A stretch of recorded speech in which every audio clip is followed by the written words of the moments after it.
Has there ever been a moment in your career where you had to choose between integrity and opportunity? And if so, what'd you do? So this story, it predates working with L Boogie and B. It's from when I was at Gavin, Okay. and we had artists coming through the Bay all the time on promo tour. Um, Outkast was coming. They were new to the business. They had a single out on a compilation. I think it was LaFace Family Christmas. The record was Players Ball. So I feel like this might be 93, 92. So I don't know what year. So maybe Yeah. 94. I just started at Gavin. I was new. Okay. Um, they did a showcase at the DNA Lounge, unrelated to Gavin, but my good friend Shanti Das was their label rep at LaFace, and she was like, I need a good club that has a big capacity because this record is doing really, really well in the Bay, and we want them to have a nice showcase.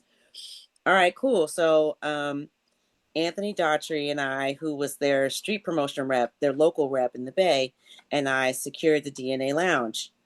There was nothing about my job at Gavin that precluded me doing, other kind of stuff. So Oh, nice. nobody cared.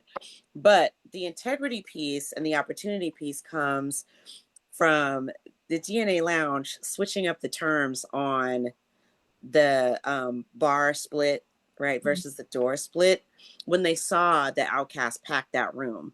Okay.